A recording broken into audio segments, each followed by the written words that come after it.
There is huge value in having a patient input for the production of new medicines, and in fact, not least for the better use of medicines in the first place.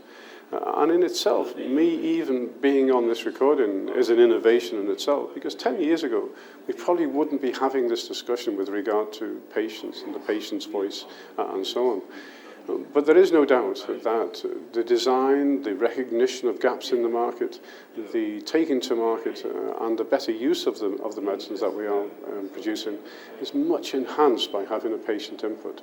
Not least because it introduces the real world into the use of medicines and the development of medicines.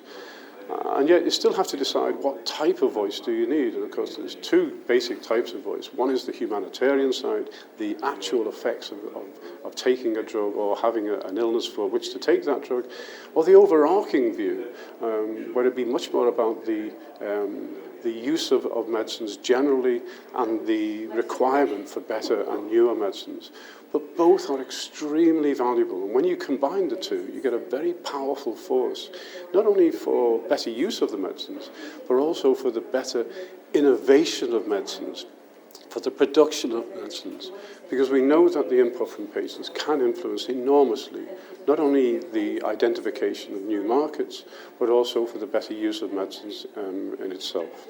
So involving patients at a very early stage in the recognition of gaps in the market, right through to clinical trials and the release of medicines, is a very, very good idea.